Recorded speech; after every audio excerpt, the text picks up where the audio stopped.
Hey everyone, welcome back to my YouTube channel realistic way. और पिछली बार हम मिले थे, पिछली वीडियो में हमने बात करी थी बेसिक मेरे बारे में। और मैंने उसमें कहा था कि 5K व्यूज आने चाहिए, बट नहीं आए, कोई बात नहीं। मेरा कंटिन्यूटी भी बीच में बहुत टूट गई थी, बट आप लोगों ने जितना भी प्यार दिया that was more than enough. 1.4 के अभी व्यूज हैं उस पे। होप करूंगी कि जब ये वीडियो डालूं तो उस पे भी व्यूज बढ़ने चाहिए, तो देखना जरूर, आपको अच्छी लगेगी। इस वीडियो में हम बात करने वाले हैं IBPS PO प्री के बारे में। जैसा कि मैं आपको बताऊं कि मेरे पास पिछली बार का स्कोर कार्ड नहीं है। मैंने बहुत ढूंढने की कोशिश करी क्योंकि मैंने फोन भी चेंज किया था। अगर मैंने स्क्रीनशॉट भी लिया होता तो वो उस फोन में था स्क्रीनशॉट। तो इस वाले फोन में अभी मेरे पास कोई भी IBPS PO प्री का स्कोर कार्ड नहीं है। और मैंने कई अपने दोस्तों से भी पूछा कि मैंने उनको शेयर किया हो तो कहीं उनके पास सेव पड़ा हो, तो अभी तक जिनका रिप्लाई आया उनके पास नहीं था। अभी मैं वेट कर रही हूँ कि अगर इस वीडियो के अपलोड करने से पहले अगर मुझे स्कोर कार्ड मिल जाता है तो I will upload in this video. मैं अटैच कर दूंगी साइड में अगर मिल जाता है तो। अगर नहीं मिलता है तो आपको मुझ पर ट्रस्ट करना पड़ेगा कि मेरे 73.5 स्कोर आया था या फिर 72.5 आया था, मैं थोड़ी श्योर नहीं हूँ। और मैं अटेम्प्ट करके आई थी 78 स्कोर। पिछली बार जो है वो पैटर्न चेंज हो गया था, इस बार भी पैटर्न वही है जो कि पिछली बार था कि 35 क्वेश्चंस रीजनिंग के, बट आउट कितने मार्क्स के? 40 मार्क्स के। और सेम मैथ्स में भी यही है कि 35 क्वेश्चंस हैं, बट उनका मार्क्स क्या कर दिया है? कम कर दिया, इन्होंने 30 मार्क्स कर दिया। तो 40 और 30 60 हो गया, 40 और 30 70 हो गया, सॉरी गाइस। और जो बचा बाकी का 30, वो कहाँ गया? वो हमारा इंग्लिश में एज इट इज है। 30 मार्क्स की इंग्लिश, 30 क्वेश्चन, 30 मार्क्स, ठीक है। हमारा जो देखने को मिला है मार्क्स में, वो हमें किस में देखने को मिला है? वो हमें रीजनिंग और मैथ्स में देखने को मिला है। अब इस बात से हमें एक बात समझ में आती है कि हमें अपना मेन फोकस करना है रीजनिंग पे, क्योंकि रीजनिंग के मार्क्स बढ़ गए, ठीक है। तो रीजनिंग में क्या करना है? हमें ज्यादा से ज्यादा क्वेश्चन करने का ट्राई करना है, क्योंकि हम रीजनिंग में अगर ज्यादा क्वेश्चन कर पाएंगे तो हमारे मार्क्स हम ज्यादा ला पाएंगे। पिछली बार मुझे मेरे अटेम्प्ट्स तो इतना अच्छे से याद नहीं है क्योंकि बहुत टाइम हो गया, उसके बाद बहुत सारे एग्जाम्स दिए। बट मुझे ये याद है कि मैंने रीजनिंग में काफी सही अटेम्प्ट्स किए थे, जिसकी वजह से मेरे थोड़े सही मार्क्स आए, ठीक है। और स्कोर कार्ड मिल जाता है तो मैं खुद भी देखूंगी और आप लोगों को भी दिखाऊंगी। बट अभी बात कर लेते हैं कि कैसे चीजें करनी होती हैं। देखो, आपको अभी ये पता है कि रीजनिंग जो है वो बहुत बच्चों का थोड़ा वीक होता है बिकॉज ऑफ पजल्स। हम फंस जाते हैं और फंसे ही रह जाते हैं। सबसे पहले हम रीजनिंग की बात करते हैं अच्छे से, उसके बाद हम क्वांट्स की बात करेंगे एंड देन हम इंग्लिश की बात करेंगे, ठीक है। तो अब हम बात करते हैं सबसे पहले क्वांट्स की। तो क्वांट्स में क्या होता है? सॉरी, सबसे पहले हम बात करते हैं रीजनिंग की। तो रीजनिंग में क्या होता है? सबसे ज्यादा वेटेज कौन रखता है? हमारी पजल्स। पजल्स जो है हमारी सबसे ज्यादा वेटेज रखती है। हमको देखने को मिलता है कि मिसलिनियस पार्ट बहुत कम आता है। जो हमारे मार्क्स बढ़ा दिए गए, इन्होंने 35 में से 40 मार्क्स कर दिए 35 क्वेश्चंस के। तो कुछ तो सोच के किए होंगे ना, कुछ तो इन्होंने पजल्स में बढ़ाया होगा स्कोर, कि पजल्स थोड़ी टफर साइड रखें। ये हमारी मेंटेलिटी है। ये हमको सिर्फ एग्जामिनर को हमें नहीं पता है, ये सिर्फ हमारी मेंटेलिटी की। क्या पता उसने पजल्स का लेवल बढ़ा दे, क्या पता वो ब्लड रिलेशन और जो और मिसलिनियस पार्ट है उनको कम कर दे, सिलोजिज्म कम कर दे, सब चीजें कम कम कर दे और पजल्स का पार्ट बढ़ा दे। ये सिर्फ हमारी मेंटेलिटी है। पिछली बार भी हमारी मेंटेलिटी थी और इस बार भी हमारी सिर्फ एक मेंटेलिटी है। हमको एग्जामिनर के माइंड के ऊपर प्रिपरेशन करके नहीं जानी है, हमें ओवरऑल प्रिपरेशन करके जानी है। अब क्या पता उसके दिमाग में क्या चलेगा, वो क्या दे दे, क्या आ जाए। तो इसीलिए हमें क्या करना है? हमें पजल्स का पार्ट पजल्स का पार्ट अपना बहुत स्ट्रॉन्ग करना है। कैसे स्ट्रॉन्ग करेंगे पजल्स का पार्ट? पजल्स प्रैक्टिस करके। एटलीस्ट मैं हमेशा अपनी वीडियो में बोलती हूँ कि पुनीत सर की एक सीरीज चलती है जो कि है 10 डेज। उसमें ऐसा कुछ 10 बजे 10 पजल, हाँ। तो ये सीरीज चलती है और ये मैं जरूर देखा करती थी। रात को नहीं देखती थी तो सुबह देख लेती थी, क्योंकि रात को मैं थोड़ा इतना ज्यादा नहीं पढ़ा करती थी। तो 10 बजे 10 पजल सर की जो सीरीज होती है वो बहुत अच्छी होती है, बहुत अच्छी पजल्स उसमें सर करवाते हैं। आप मतलब ये मान लो कि अगर आप 10 डेज की वीडियोस भी सर की देख लोगे तो आपको हर पैटर्न की अच्छे से पजल्स आ जाएंगी। तो अब क्या करना है आपको, ये सारी पजल्स, मतलब पजल्स तो आपको सोल्व करनी ही करनी है। 10 पजल्स आपको दिन में सोल्व करनी है, वो भी अच्छे लेवल वाली, और अपने आप करनी है, उसमें चाहे आपको कितनी भी वो टाइम लग जाए। अगर आप 5 पॉसिबिलिटीज बना करके कर रहे हो तो एट दी एंड आपको खुश नहीं होना कि 10 मिनट में मेरी तो पजल बन गई है, मैंने 5 पॉसिबिलिटीज। आप उसको कम करने का ट्राई करो, आप उस पजल को लेकर के बैठो और उसको एनालाइज करो कि यार मैंने 5 पॉसिबिलिटीज बनाई। अब 5 पॉसिबिलिटीज तो मैंने बनाई है, लेकिन इस पजल्स की सही मायने में कितनी पॉसिबिलिटीज बननी चाहिए थी? या तो वो 2 बनती, या वो 3 बनती, या वो वास्तविकता में 7 बनती, जो 2 पॉसिबिलिटीज आप मिस कर गए थे। लेकिन क्या पता उन 2 पॉसिबिलिटीज में से आंसर आ रहा होता। अब तो आपका मान लो कि अब तो आपकी पजल बन गई कि 5 पॉसिबिलिटीज हमने ली थी और एक जो थर्ड वाली पॉसिबिलिटी थी उससे हमारी पजल बन गई। लेकिन क्या पता ऐसा होता कि हमारे उन पांचों से पॉसिबिलिटी से नहीं बनती और कोई और ही पॉसिबिलिटी से पजल बन रही होती जो हमने स्किप कर दी। तो हमको उस पजल को अच्छे से एनालाइज करना है कि ऐसा तो नहीं है कि कहीं मैंने कुछ ज्यादा ही पॉसिबिलिटीज ले ली हूँ कि इतनी पॉसिबिलिटीज बनी ना रही है और बच्चे जो है वो 2 मिनट में इस पजल को सोल्व कर रहे हैं और मैंने 5 मिनट लगा दिए। ऐसा तो नहीं है, या कहीं ऐसा तो नहीं है कि ये पजल मतलब ज्यादा ही वो थी, कॉम्प्लेक्स थी थोड़ी, और 5 से ज्यादा 7 पॉसिबिलिटीज बन रही थी, लेकिन मैंने इसको जल्दी जल्दी में करने के लिए 2 पॉसिबिलिटी स्किप कर दी। लेकिन पेपर में ऐसा हो सकता है ना कि क्या पता आंसर उन 2 पजल्स उन पॉसिबिलिटीज से ही बन रहा हो। तो हमको हर एस्पेक्ट को देख करके अच्छे से उस पजल को एनालाइज करना है, और उसके तभी हम जब ऐसा करेंगे ना, एक बार को हमें लगेगा यार ये तो बहुत टाइम वेस्ट हो रहा है, ये ऐसे तो चीजें नहीं काम करेंगी। लेकिन वास्तविकता में चीजें ऐसे ही काम करती हैं। जब आप एक चीज को बहुत ही बारीकी से देखते हो, बहुत ही बारीकी से समझने की कोशिश करते हो कि ऐसा क्यों हुआ, ऐसा ऐसा होता तो क्या होता, अगर ये होता तो क्या होता। जब हम चीजें ऐसे देखने की कोशिश करते हैं तो चीजें इन फ्यूचर हमें बहुत बेनिफिट देती हैं। ये बात हो गई पजल की। मतलब हमें 10 पजल्स एक्स्ट्रा में लगानी है, मोक्स के अलावा। मोक्स वाली काउंट नहीं करनी है कि मोक्स में मैंने 5 पजल लगा ली तो 5 ही और लगाओ, नहीं। 10 पजल्स तो हमें लगानी है अलग से। मोक हम दे रहे हैं तो उसको हमें काउंट नहीं करना, वो तो हमारा प्रैक्टिस है, उसको काउंट नहीं करना। ठीक है, प्रैक्टिस के तौर पे 10 लगानी है, वो हमारा एक एज अ टेस्ट है कि हम अपना टेस्ट ले रहे हैं, उसको काउंट नहीं करना उसके अंदर। ठीक है, फिर हम, ये हो गई हमारी पजल्स की बात में, मेन वेटेज हमारा पजल्स का होता है। उसके बाद में हम मिसलिनियस भी हल्के में नहीं लेना है कि चलो मिसलिनियस भी हो जाएगा पोर्शन, ठीक है मेरे को आता है, ऐसा नहीं। आपको उसकी भी प्रैक्टिस करनी है। अगर आप डेली नहीं कर पा रहे हो कि भाई बहुत ज्यादा काम हो जाता है, तो मेरे को क्या करना है, आपको वीक में एक डे बना दो कि मेरे को जैसे कि वीक में वेडनेसडे है तो वेडनेसडे को मेरे को इनइक्वलिटी करनी है, मतलब 10-12 क्वेश्चन मुझे इनइक्वलिटी के लगाने हैं। और ऐसा भी हम कर सकते हैं कि अगर आपको लग रहा है कि यार मेरा टाइम वेस्ट होता है मिसलिनियस करने में, कि मिसलिनियस तो मैं नहीं करूंगा, तो आप ऐसा भी कर सकते हो कि जब पजल्स वो जब आप मोक सोल्व कर रहे हो और मोक में आपको ऐसा लग रहा हो कि यार मेरा ब्लड रिलेशन में फंस रहा है कुछ, तो मेरा मतलब हर बार फंस रहा है, और अगर लग रहा हो कि यार इनइक्वलिटी में ये चीज मुझसे बहुत देर हो रही है बल्कि और लोग बहुत जल्दी कर ले रहे हैं, तो उसी टाइम देर नहीं करनी है, मैं अपने नोटबुक में नोट डाउन करूं। कल का स्केड्यूल जब आप बनाओ तो उसको नोट डाउन करो कि मेरे को कल के स्केड्यूल में इसको 9 से 10 बजे तक ये वाली क्लास, आज ही सर्च करके सो कि मेरे को ये वाली क्लास देखनी है कल इनइक्वलिटी की, क्योंकि मैं इनइक्वलिटी में वीक चल रहा हूँ, मैं ब्लड रिलेशन में वीक चल रहा हूँ, मैं सिलोजिज्म में नहीं कर पा रहा उतना अच्छा जितना करना चाहिए।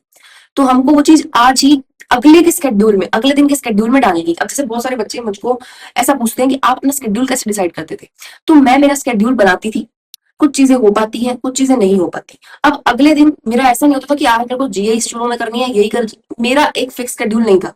मैं अपने मतलब हिस्से से कि जो मुझे लग रहा होता था कि हाँ ये मुझे थोड़ा करने की जरूरत है, उसको मैं सबसे पहले रख देती थी। जैसे आज वो सोल्व करी, जैसे मैंने एक मोक दिया मान लो, और मोक में मुझे लग रहा है कि यार ब्लड रिलेशन में मैं इतना ज्यादा क्यों फंस रही हूँ, इतना ज्यादा फंसने की कोई बात ही नहीं है। तो मैं क्या करूंगी, मैं आज ही रात को जब स्केड्यूल बनाऊंगी कल सुबह का, तो मैं क्या करूंगी आज ही उसको अपने स्केड्यूल में ऐड करूंगी कि कल सुबह उठते ही मेरे को 1 घंटे पहले ब्लड रिलेशन की क्लास लेनी है। क्योंकि आपको पता है हम जिन चीजों को स्किप करते हैं ना, वही चीजें हमारे मार्क्स रोक रही होती है। क्योंकि ये चीजें हम हर बार स्किप करेंगे कि नहीं यार नहीं यार कर लेंगे कर लेंगे कर लेंगे, और एट द एंड हमें महसूस होता है कि यार ये तो पहले भी कर लेना चाहिए था, 2 मार्क्स तो ऐसे बढ़ गए। तो वही बात है कि हमको ऐसा लाइटली नहीं लेना है कि 2 मार्क्स भी हम मतलब हम लाइटली ले लेंगे, यार 2 मार्क्स ही तो है, इससे बढ़िया तो मैं 5 मार्क्स पे फोकस करता हूँ, ऐसा नहीं होता है। आपको 5 मार्क्स पे फोकस करना है, लेकिन 2 मार्क्स को भी नेग्लेक्ट नहीं करना है, वो भी बहुत बड़ी भूमिका निभाता है। मोक में सॉरी जब हम एग्जाम में बैठे होते हैं ना, तब वो 2 मार्क्स की क्या भूमिका होती है वो आप सबको पता होगा। मेरा आईबीपीएस पीओ का मेंस जो था वो सिर्फ 1.5 मार्क्स से, पता नहीं 0.5 मार्क्स से रह गया था। तो जब हम एग्जाम दे आते हैं उसके बाद में हमें उसकी अहमियत पता लगती है। तो हमें कुछ भी चीज को लाइटली नहीं लेना है, ठीक है। 5 मार्क्स के चक्कर में 2 मार्क्स नहीं छोड़ने हैं। Got it? बहुत ज्यादा डीप में समझा दी है सारी चीजें, समझ में आई होंगी आपको। स्किप स्किप करके भी देख सकते हो, या बहुत 1.5x पे देख सकते हो मेरी वीडियो। एक चीज को मैंने बहुत बार शायद बोल दिया है, but it will help you. और फिर हम बात करते हैं। तो गाइज, हमने क्वांट्स की बात करनी थी, हमने रीजनिंग की बात कर ली है, अब हम क्वांट्स पे आते हैं। क्वांट्स में क्या क्या चीजें होती है? देखो, क्वांट्स में होता है arithmetic, DIs, quantity based questions, greater than, less than. और क्या होता है मिसलिनियस? मिसलिनियस में क्या क्या आता है? सिंप्लीफिकेशन, अप्रोक्सीमेशन, और यही सब आता है, ठीक है। और missing series, wrong number series, ये सारी चीजें आती हैं। तो अब क्या करते हैं कई स्टूडेंट्स जो कि बिगिनर होते हैं, ज्यादातर वही चीजें ऐसी करते हैं। वो क्या करते हैं कि सबसे पहले ढूंढते हैं पूरे पेपर में, कि पूरा पेपर जैसे खुला है क्वांट्स का, और हम सबसे पहले ढूंढेंगे कि मिसलिनियस क्वेश्चन कहाँ पे है। सबसे पहले हम सिंप्लीफिकेशन करेंगे, उसके बाद में हम ये करेंगे, उसके बाद वो एक मेंटेलिटी बना करके जाते हैं कि हमको सबसे पहले ये करना है, फिर ये करना है, फिर ये करना है। जिसकी वजह से देखो, आपके मॉक्स में क्या पता बहुत चीजें सही हो सकती है, क्योंकि मॉक्स में हमारा सर्वर बहुत सही चल रहा होता है, क्योंकि हम घर का सर्वर यूज कर रहे हैं। लेकिन अब वहां पे क्या होता है, जब हम वहां जाते हैं तो हमारा वहां पे जो है वो इतना, हम टिक टिक टिक टिक करते हैं तो वो इतना ज्यादा फास्ट नहीं चलता, जहां पे हम अपने जो बहुत कीमती जो सेकंड्स हैं, बहुत कीमती जो मिनट्स हैं, वो खो देते हैं। तो सबसे बेस्ट चीज क्या होती है कि आप मॉक्स में अभी से ये ट्राई करके जाओ कि एनालाइज करो, अपने साथ एनालिसिस करो, ये सोच करके कि ये वाले डीआई मैं कर सकता था, ये वाला अरिथमेटिक मेरे बाउंड्री में था, ये वाली चीज मैं कर सकता हूँ, ये वाली मुझे नहीं करनी है। ये चीजें आप अपने आप से सीखो, मेरे लिए क्या बेटर है। अब आपको मैं देखो, मैं तो बता सकती हूँ कि मेरे लिए क्या अच्छा था और मेरे लिए क्या अच्छा नहीं है, कि मेरे को टाइम एंड स्पीड वाला मैं कर सकती हूँ, और जो एवरेज बेस्ड क्वेश्चन है वो मेरे सही थे, और मतलब सही है। तो अब वही बात होती है कि हमको अपनी वीकनेस और हमारा जो वो होता है, अब जैसे ट्रेन वाले कुछ क्वेश्चन होते हैं जो मुझसे नहीं बनते, ठीक है। अब जो डिसऑनेस्ट सेलर वाला क्वेश्चन होता है, वो मतलब आता तो बहुत कम है, लेकिन मैं वैसे कह रही हूँ कि अगर आ जाए तो मुझे पता है कि मैं फंस जाऊंगी। तो ऐसी बहुत सारी चीजें होती हैं कि जो आपके बाउंड्री में नहीं होती, और सबकी एक अलग अलग अपनी एक वो होती है, कैपेसिटी होती है। जैसे अब मेरे कई दोस्त हैं, वो उनका एवरेज पोर्शन बहुत वीक है बट मेरा सही है, उनका रेशियो पोर्शन बहुत खराब है, मेरा सही है, ठीक है। ऐसी बातें होती है कि उनका कोई चीज खराब है, मेरी बहुत सही है, मेरी कोई चीज खराब है, उनकी बहुत सही है, ठीक है। डिसऑनेस्ट मेरा बहुत खराब है, लेकिन मेरे कुछ दोस्त हैं जो बहुत सही से 1 मिनट में ऐसे कर देते हैं। तो वही बात है कि यार, सबकी अपनी अपनी कैपेसिटी होती है, तो आपको अपनी कैपेसिटी के अकॉर्डिंग काम करना है। आपको ये नहीं सोचना कि यार उस मैडम ने तो ये कहा था, उस मैम ने तो ये कहा था, उस सर ने तो ये कहा था, तो हम ऐसे ही करेंगे, नहीं। आपको अपनी कैपेसिटी जाननी है, क्योंकि पेपर में आप स्किप स्टोर ऐसे टेक्निक पे काम नहीं कर सकते। बेसिकली इन प्री मेंस में क्या पता आप कर सकते हो, मेंस में आप देख देख के कर सकते हो कि यार ये मैं बाद में करूंगा, ये मैं अभी कर सकता हूँ, ये लिख सकते हो पेपर में।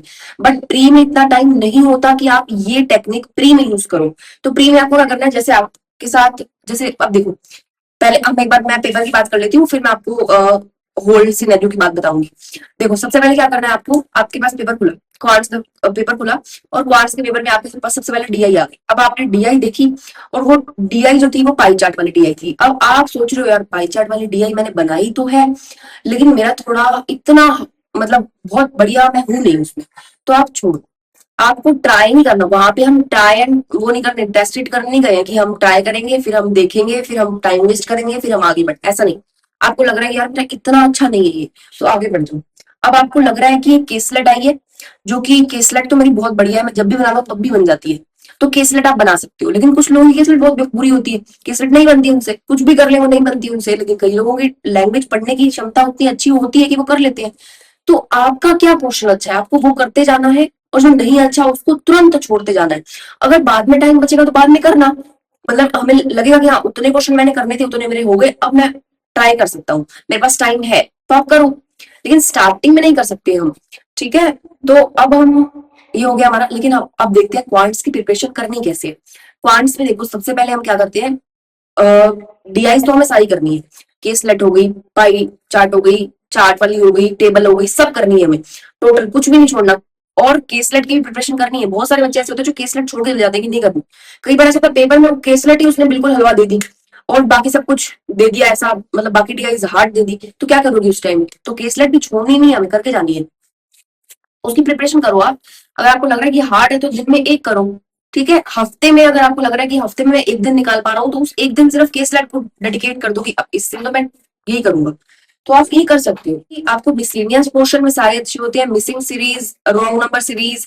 रॉन्ग नंबर सीरीज में बहुत सारे बच्चे फंस जाते हैं, मैं भी फंसती थी।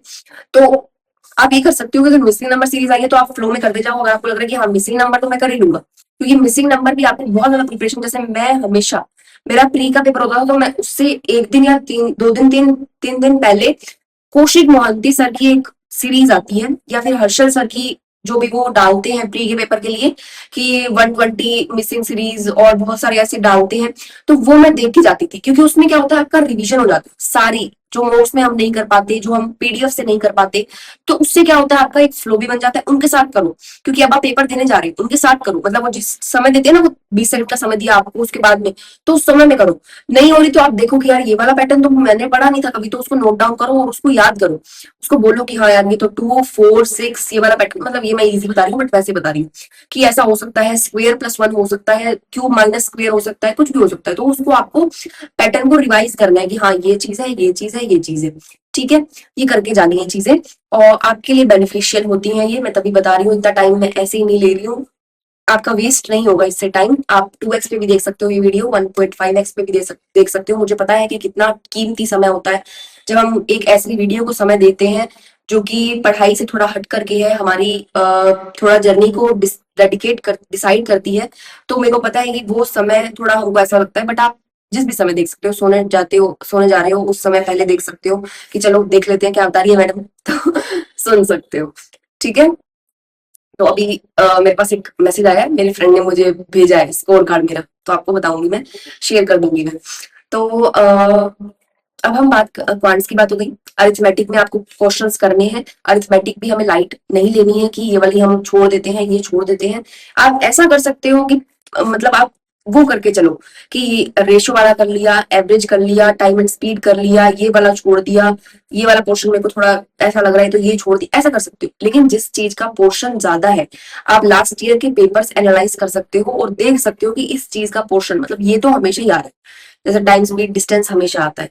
ठीक है, एवरेज वाले क्वेश्चन हमेशा आते हैं, बोर्ड एंड स्ट्रीम हमेशा आता है। तो ऐसी चीजें आप करना चाहिए आपको। ठीक है, उसको लाइटली नहीं लेना चाहिए कि नहीं छोड़ देते हैं, ऐसा नहीं होता। ठीक है, क्योंकि हमको अभी हम पढ़ेंगे तो ये हमारा मेंस में भी काम आएगा, क्योंकि मेंस पे इस अरिथमेटिक पे पूरी की पूरी डीआईज बनती है, केसलेट्स बनती है, उसमें भी हमें काम आएगा। तो अरिथमेटिक को भी हमें लाइट नहीं लेना है। ठीक है, अभी से प्रिपरेशन करोगे तो आगे भी काम आती है। कल करे सो आज कर, आज करे सो अब, है ना। ठीक है, तो अब हम बात कर लेते हैं इंग्लिश की। इंग्लिश मेरी उतनी अच्छी नहीं है, पर ठीक है। तो अब हम बात करते हैं इंग्लिश के लिए मैं क्या करती थी। इंग्लिश के लिए मुझसे मेरी अभी कुछ फ्रेंड्स भी मुझसे पूछ रही थी, कुछ मैसेजेस भी मुझे टेलीग्राम पे आए थे कि इंग्लिश के लिए कुछ बताओ। तो देखो, मैं इंग्लिश के लिए हमेशा यही बोलती हूँ कि कोई बुक करने से अच्छा, मॉक्स लगाने से अच्छा, सबसे अच्छा तरीका क्या है इंग्लिश करने का, कि आप डेली एक एडिटोरियल रीड करो, खुद से रीड करो। निमिषा मैम पढ़ाते हैं और भी बहुत सारे टीचर्स पढ़ाते हैं, उनका नहीं देख करके, मतलब मैं डिस्करेज नहीं कर रही हूँ, आप उनका भी देख सकते हो, लेकिन उनका मतलब एक देख सकते हो, एक अपने आप पढ़ सकते हो। ठीक है, लेकिन एक आप अपने आप पढ़ना ही पढ़ना चाहिए। उससे क्या होगा कि आप खुद से एनालाइज करना सीखोगे कि क्या एडवर्ब है, क्या वर्ब है, ये वाला मैंने पिछले वाले एडिटोरियल में भी ये वर्ड पढ़ा था, ये इसमें भी आ गया। ठीक है, तो ऐसे बहुत सारे ऐसे वर्ड्स होते हैं जो आपको अपने आप याद हो जाएंगे। ठीक है, अब जैसे एक वर्ड था, मैं बताती हूँ, विसिसिट्यूड्स, ये एक वर्ड है, कितना हार्ड वर्ड है, लेकिन ये मेरे को अभी तक याद है। क्यों याद है? क्योंकि ये वर्ड मैंने इतने सारे एडिटोरियल्स में पढ़ लिया, इतनी सारी बुक्स में पढ़ा है ये वाला वर्ड, कि मेरे को याद हो गया। विसिसिट्यूड्स, इसका मतलब होता है अप्स एंड डाउन्स। ठीक है, तो ये वर्ड मुझे याद हो गया था वहीं से, और पता नहीं है अभी तक मेरे माइंड में रहता है। तो ऐसे बहुत सारे वर्ड्स होते हैं जो आपको हमेशा याद रहते हैं, सिर्फ किसकी वजह से? रिपीटेशन की वजह से। तो वो किससे होगा? वो किसी टीचर से नहीं होगा, वो आपसे खुद से होगा। आप जब खुद एडिटोरियल पढ़ोगे, बैठोगे पेंसिल लेकर के, किसी भी बुक में पढ़ सकते हो, वो सॉरी किसी भी न्यूज़पेपर लेकर के पढ़ सकते हो फिजिकली, या फिर आप ऑनलाइन अगर आपके पास न्यूज़पेपर आता है तो उसमें पढ़ सकते हो, लेकिन उसको हाईलाइट करना ना भूले। हमारे जो माइक्रोसॉफ्ट में फीचर होता है हाईलाइट करने का, आप उसको जरूर हाईलाइट करें और उसको देखें कि हाँ ये वाला वर्ड मतलब क्या मतलब है। उसको वहीं लिखे या फिर नोटबुक में लिखिए जो आपको लग रहा हो कि हाँ ये वर्ड तो यार बढ़िया लग रहा है मुझे, और उसको यूज करें। तो वो क्या होगा? आपके काम आएगा। ठीक है, ये आपकी रीडिंग की सबसे अच्छा तरीका है, ये रीडिंग का, इससे बेटर मुझे नहीं लगता कोई तरीका है। इससे आपका क्या होगा, आप न्यूज़पेपर से भी जुड़े रहेंगे। जब आप न्यूज़पेपर खोलेंगे तो आपको नई नई चीजें दिखेंगी, आप उससे क्या होगा, सीए से भी जुड़े रहेंगे, करंट अफेयर से भी जुड़े रहेंगे। आपने आपको जब आप करंट अफेयर्स पढ़ोगे तो आपको लगेगा हाँ यार, ये वाली चीज तो मैंने वहां पढ़ी थी। तो तब आपको और अच्छा लगता है, तब आपको चीजें मतलब इंटरलिंक होकर के चलती है। जैसे मेरे साथ होता था कि मेरे को मिंट पढ़ने की आदत पड़ गई थी क्लास में, अब तो मैंने बहुत टाइम से नहीं पढ़ा है, मिंट पढ़ने की मेरे को बहुत आदत पड़ गई थी। और मैं जब तक मिंट मतलब न्यूज़पेपर का नाम है नहीं पढ़ती थी, मुझे मतलब पूरा दिन में ऐसा लगता था यार कुछ तो मिसिंग है। तो उसमें क्या होता था कि मैं पैराग्राफ्स पढ़ती थी, पैराग्राफ्स मतलब जो भी ऑथर से लिखे होते थे, एडिटोरियल्स पढ़ती थी, या आरबीआई से रिलेटेड जो चीजें होती थी उसमें वो पढ़ती थी, सेबी रिलेटेड चीजें होती थी वो पढ़ती थी। तो उससे मेरा क्या बेनिफिट होता था, उससे मेरे को सीन पढ़ने में मजा आता था। मुझे जब टीचर पढ़ा रहा होता था तो मुझे लगता था हाँ यार ये तो मैंने वहां पढ़ा था, ये तो मैंने वहां पढ़ा था। पूरी डिटेल जानने में अच्छा लगता था, मतलब आपको इंटरलिंक अच्छा लगता है बनाने में। तो ये चीजें आपकी वहां पर भी बहुत बेनिफिट आती है, आपकी इंग्लिश भी हो गई और आपकी साथ साथ में करंट अफेयर्स में आपका वो भी बढ़ रहा है ना, आपका मतलब वो बढ़ रहा है कि मेरे को जानने की इच्छा बढ़ रही है। तो ये आपके लिए दोनों के लिए बेनिफिट है। ठीक है, तो ये मेरे हिसाब से सबसे बढ़िया तरीका होता है इंग्लिश करने का। और बाकी 120 रूल्स को मिस मत करना बिल्कुल भी, क्योंकि 120 रूल्स जो है उससे बहुत सारी चीजें हो जाती हैं, जो कि मतलब एरर वाले क्वेश्चन हो गए, पैराग्राफ्स में भी बहुत जगह काम आ जाते हैं, और भी बहुत सारी चीजें, पैराजंबल हो गया, और भी बहुत सारी चीजें हमको 120 रूल्स में कवर करा देती है। तो इसलिए 120 रूल्स तो करने ही है।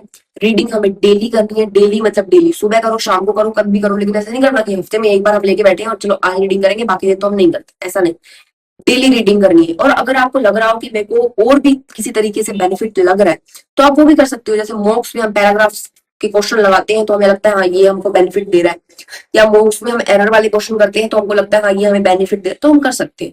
ठीक है, बट मैं डेली बेसिस पे नहीं करती थी। मैं जैसे मॉक्स लगा रही होती थी, मॉक्स तो लगाती हूँ, इंग्लिश के लगाते थे, लेकिन जैसे ऐसे स्पेसिफिकली मैं, जैसे प्री आने वाला है उससे पहले, जैसे मैं स्मार्ट किडा है, स्मार्ट किडा मेरे पास नहीं तो मैं किसी फ्रेंड का लेती थी, और उसको जैसे उसमें पैराग्राफ्स दे रखे होते आरसी 1 आरसी 2 आरसी, तो मैं ऐसे कई सारी आरसी से लगा लेती थी, ताकि मेरे को ऐसा लगे कि हाँ ये तो मैंने मतलब किया था। तो आपके लिए अच्छा रहता है, बेनिफिट रहता है। मैं अपना स्कोर कार्ड अटैच कर रही हूँ यहाँ पे, आप देख सकते हैं। और जैसे मैंने अभी मैंने देखा था, मुझे याद नहीं है अब स्कोर्स, तो मेरे क्वांट में बहुत कम नंबर है, 13 कुछ मार्क्स है। और उसमें इंग्लिश में मेरे 25 समथिंग कुछ मार्क्स है।